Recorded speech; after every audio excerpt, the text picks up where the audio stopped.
everyone, it's Erica Mackey, and this is my 1984 review and discussion.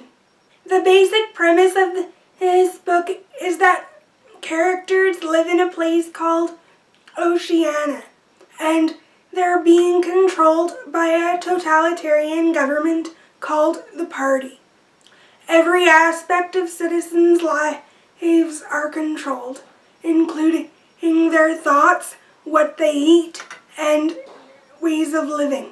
The Party controls almost all of the population, except for the poorest part of the population, which the Party thinks is not worthy of being controlled or is not worthy of any of their ideas. The main character in this book is named Winston Smith, and the story is told through his point of view. Through Winston's eyes, we get to witness the brutal physical and psychological control that the government has over its citizens. Winston has been controlled by the Party possibly his whole life, and he is a character who only has a dim idea of freedom and rebellion against the Party, when none of the other characters in the novel really do.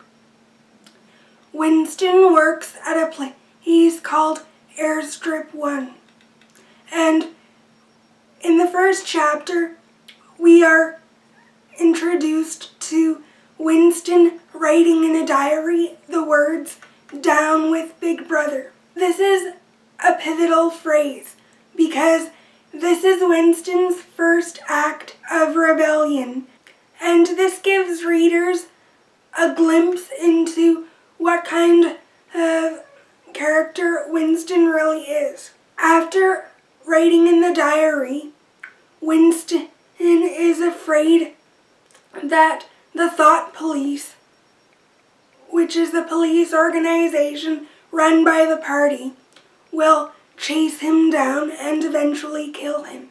Readers are shown that most of London or Oceania is in ruin, and the Party thinks that this is a good idea. The Party only cares about power and control and could care less about the quality of life of its citizens. It's important to note that the novel opens with Winston's hatred of the Party festering over a long period of time. And it is only when the novel opens and Winston begins writing in the diary that his hatred has now found a form of self-expression. Readers quickly learn that the citizens of London do not control their minds and are only subjected to endless propaganda and the Party's motives.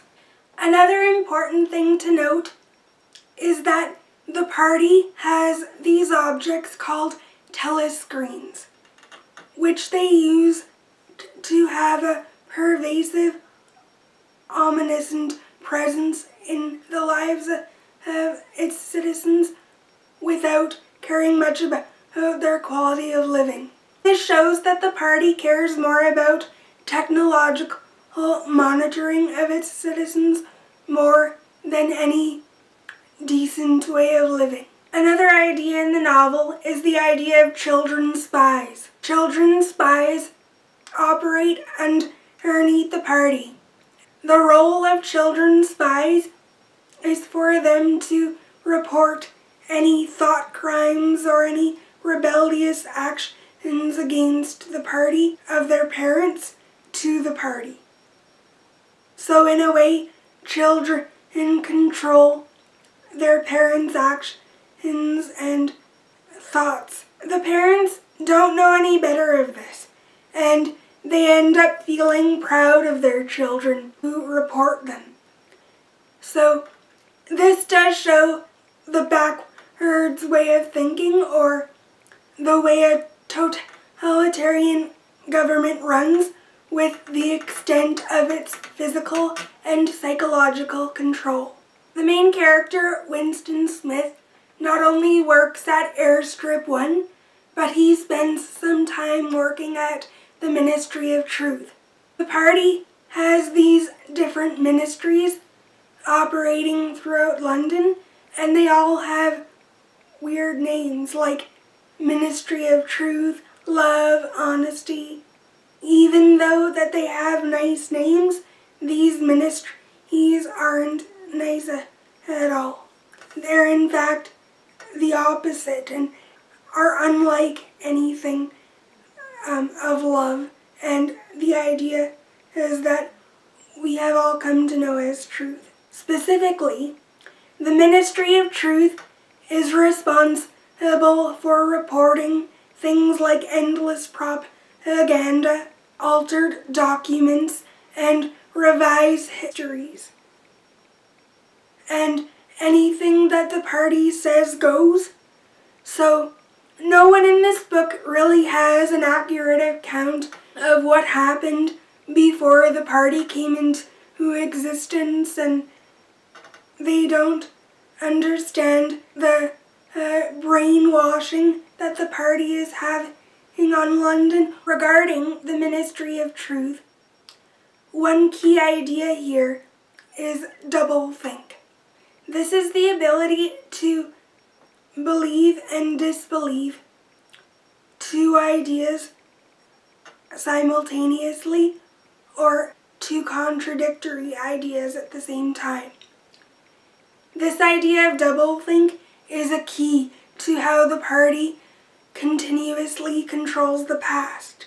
When party members choose to display public demonstrations of a supposed war that's happening with Eurasia and East Asia, Winston has to have self-control at those times so that he doesn't think or do anything that's against the party. The rest of the people in London during these public demonstrations have hatred toward Eurasia and East Asia and love for the party, where in reality, Winston's thoughts and feelings are the exact opposite of those around him. So this is why he needs to maintain self-control. Even a slight demeaning facial expression can land you in jail and can lead to death in this world. Another idea that's expressed throughout this novel is the party's ability to remove the physical and emotional joy of sex. In this novel, sex is seen as a way to procreate more party members and stamps out any individualism and the idea of passing on an individual's genes. Sex is seen as a duty to the party. This forces Winston to remember his past sexual encounters and one experience that he had with a poor old woman. He found her repulsive, but he went through with the sex anyway. This is why he needs to keep his sexual desires in fantasy. He desperately wishes to have a real erotic sexual experience. Winston meets this girl named Julia in the book. Winston and Julia could not be more different. Winston is a very fatalistic character, and he has great pessimism with the world that he lives in. Since London is falling into urban decay, this makes Winston's pessimism even darker in an already cruel world, and readers tend to see this at the beginning of the book. Julia, on the other hand, doesn't have this fatalistic and pessimistic nature that Winston does. In general, Julia is more of an optimistic person than Winston is, and she doesn't have the desire to have a mass rebellion against the party that Winston does. She just likes to outsmart the party, and she thinks this is funny. She is not really oblivious to the party's motives, but she just tries to make the best out of a bad situation, and Winston is more of a dreary and downtrodden character. But they still experience a romantic connection to each other. Winston finds sex with Julia to be enjoyable. Throughout the book, in addition to sex, the party parades political enemies on the telescreens, and the political enemies shift. So in this way, each time the party shifts the parading of political enemies, they shift society's hatred of one country over the other, and each time this is done as a way to help the party. As well as Winston's and Julia's romance in this book, readers are introduced to a character named O'Brien. At one point during this novel, Winston admits to this character that he has known before that he wants to join what's called the Brotherhood. The Brotherhood is a secret organization that seeks and desires to overthrow the party. O'Brien tells Winston that he will put Winston and Julia in connection with the Brotherhood. At this point during the novel, I kind of got the suspicion that O'Brien wasn't true in his motives and the things that he told Julia and Winston. And Winston later comes to realize that O'Brien was acting like his friend and acting like he would do them a favor. Later on in the book, readers come to realize that O'Brien is actually working with the party, and near the end of the book, he tortures Julia, which is inferred in the book. But there is this climactic scene and descriptions of why and how O'Brien ends up torturing Winston. And that's because Winston always has these contradictory thoughts that the party is saying things that are not true about society, and the past is not like what the party claims it is, because at some times during the novel, Winston has these flashes of childhood memories.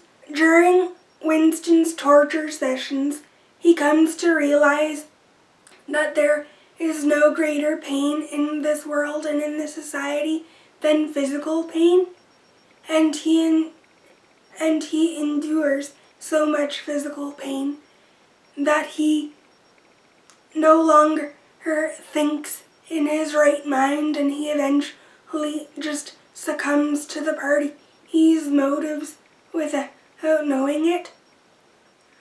Overall, I think this was a good book. I gave it 4 out of 5 stars because I really thought it was a good book. I'd like to share with you some of my final thoughts. Physical pain actually eliminates the possibility of emotional conviction and the ability to reason. He realizes that citizens have no control over their physical body or mind, so he had no choice but to succumb to the party's political philosophy. Another interesting note. To me, it was surprising to see that even though Winston has now succumbed to the ways of the party, he wishes for the party to someday kill him, rather than be subjected to this flawed way of thinking or this false reality. This desire for the party to someday kill him falls in line with Winston's fatalism, and it's something that I definitely didn't see coming. Considering that his book was published only a few years after World War II ended, I think Orwell was very scared that something like Hitler's totalitarian regime would happen again in the future and wanted to warn people about this possibility. I believe that the author's fears were valid. I would totally be scared if I survived World War II. I wouldn't know what to expect of my world after the horrors of that.